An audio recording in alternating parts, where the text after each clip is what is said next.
Kamu mungkin sedang berjalan di jalan baru-baru ini dan harus berbelok menghindari robot pengantar barang. Mungkin robot itu bahkan meminta maaf karena menghalangi jalanmu dan berharap kamu bisa beristirahat dengan baik.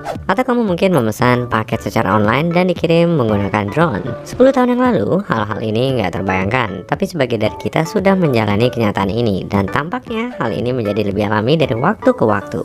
Jadi, inilah daftar beberapa contoh terobosan teknologi. Aku yakin kamu masih harus mengedipkan mata 2 kali untuk memastikan apakah itu nyata atau tidak. Robot. Sekarang, robot yang biasa kita bayangkan di masa lalu terlihat seperti R2-D2 dari Star Wars kan? Tapi hari ini, kita mengalami robotisasi yang sesungguhnya dalam kehidupan sehari-hari.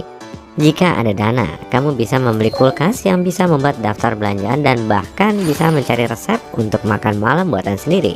Kamu bisa membeli kacamata virtual reality untuk digunakan di treadmill dan menghabiskan 1 jam dalam sehari untuk berlari di sepanjang tebing yang indah di Yunani tanpa harus meninggalkan kenyamanan rumahmu.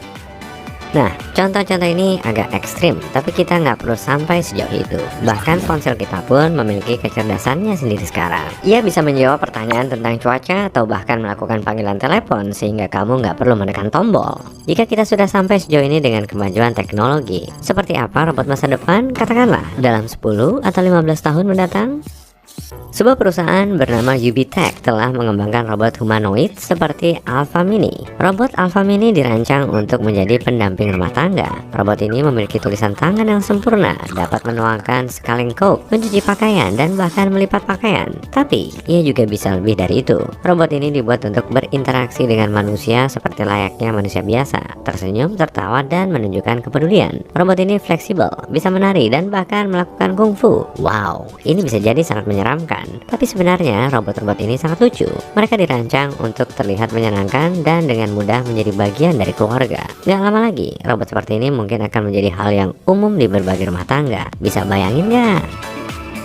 Ketika Tesla meluncurkan mobil model S yang memiliki mode pilot otomatis, tampaknya masa depan akhirnya tiba. Kita menghabiskan waktu bertahun-tahun memimpikan hari-hari di mana mobil akan menyetir sendiri, dan akhirnya hari itu tiba juga. Tapi nggak sepenuhnya. Meskipun mobil swakemudi sangat mengesankan, kita masih harus menempuh jalan panjang.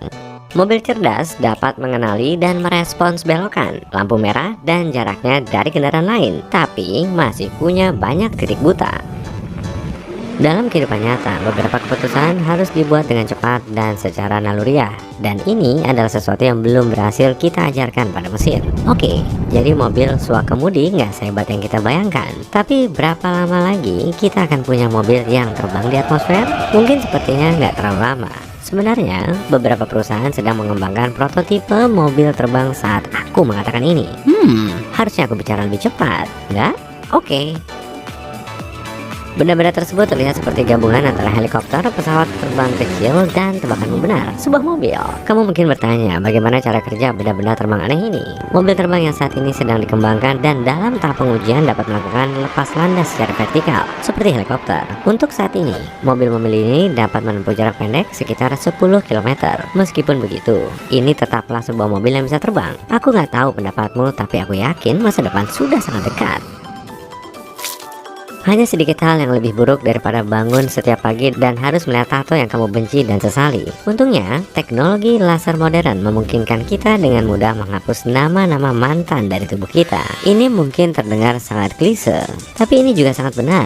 Menurut sebuah perusahaan rintisan di Paris yang menginvestasikan lebih dari 3 juta euro untuk mengembangkan teknologi gelombang kejut terbaik yang berfokus pada penghapusan tato. Perusahaan rintisan ini memahami bahwa teknologi ini perlu dimutakhirkan karena sejauh ini tato baru benar-benar terhapus setelah 2 tahun. Artinya kebanyakan orang meninggalkan proses ini di tengah jalan. Sekarang dalam 2 sesi kamu bisa menghapus tato untuk selamanya. Siapa tahu mungkin dalam beberapa tahun ke depan kita bisa menghapus tato dalam sekejap mata. Kita masih perlu memperbaiki bagian depan dari situasi tato ini, yaitu keputusan untuk membuat tato sejak awal.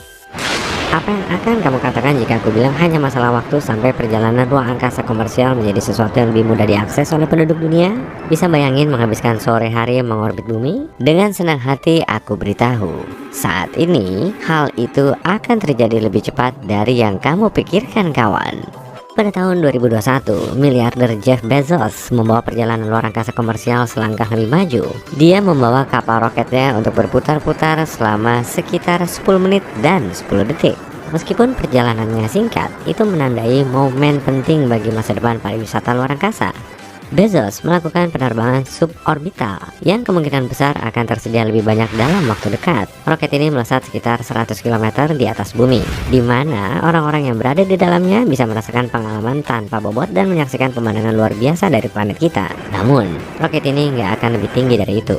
Untuk sementara, penerbangan orbital yang bisa mencapai stasiun luar angkasa internasional masih sangat mahal, sekitar 55 juta dolar Amerika Serikat. Tapi hey, ini proses langkah demi selangkah kan? Menurutku, meninggalkan atmosfer bumi sudah cukup hebat. Jika kamu belum mengikuti berita ini, kloset pintar semakin lama semakin pintar. Kloset yang sepenuhnya elektronik adalah tren yang dimulai di Jepang. Namun, secara bertahap, kloset ini mulai merambah ke seluruh dunia. Orang-orang barat yang telah mencobanya mengatakan bahwa mereka yang belum mencobanya kehilangan kesempatan untuk merevolusi pengalaman kamar mandi mereka. Saat ini, kemajuan teknologi telah menciptakan kloset yang dapat memainkan musik dan menggunakan sinar UV untuk membasmi bakteri. Beberapa di antaranya dilengkapi dengan panel layar sentuh yang memungkinkanmu untuk mengontrol fitur-fitur kloset. Tentu saja, kloset seperti itu akan membuka tutupnya begitu kamu mendekat dan menutup sendiri begitu kamu pergi. Kloset ini akan menyiram dan memanaskan dudukan secara otomatis, sehingga kamu dapat duduk di atas bantal hangat yang nyaman. Mungkin kamu akan bertanya, apa selanjutnya? Terus perhatikan ruang ini. Apakah kamu akan memakan sayuran jika tahu bahwa sayuran itu berasal dari printer? Maksudku, secara harfiah. Saat ini, berkat teknologi 3D, beberapa orang telah bereksperimen dengan mencetak makanan. Agar bisa dibuat dengan menggunakan printer semacam itu, makanan harus berasal dari pasta lembek yang dapat diperas dari nozzle mesin. Tujuan mencetak makanan utamanya berkaitan dengan penyajian, seperti menggambar bentuk geometris yang rumit di atas kue yang dicetak, dan pada dasarnya mengubah makanan menjadi sebuah karya seni modern. Printer telah menunjukkan ketepatan yang lebih besar untuk pekerjaan semacam ini daripada tangan manusia. Kamu mungkin pernah mendengar panel surya sebelumnya, tapi mungkin nggak yang seperti ini. Anggap saja teknologi telah maju hingga mengubah panel surya menjadi sel film surya yang sangat kecil. Menurutku, panel surya ini menyerupai film kamera jadul. Perbedaannya, ini adalah generator listrik yang sangat efisien. Sel film surya semacam itu adalah fotovoltaik dan dapat menghasilkan tenaga surya dengan biaya yang jauh lebih rendah dan dengan efisiensi yang lebih tinggi daripada panel yang saat ini kita gunakan. Beberapa orang bilang ini adalah energi surya 3.0. Dalam waktu dekat, sel film ini nggak hanya digunakan untuk mengisi daya ponsel, tapi juga untuk menerangi seluruh bangunan bahkan kota. Sel-sel ini hanya membutuhkan sedikit ruang dan menyerap sinar matahari dengan sangat efektif. Penemuan seperti ini benar-benar membuat masa depan terlihat cerah kan?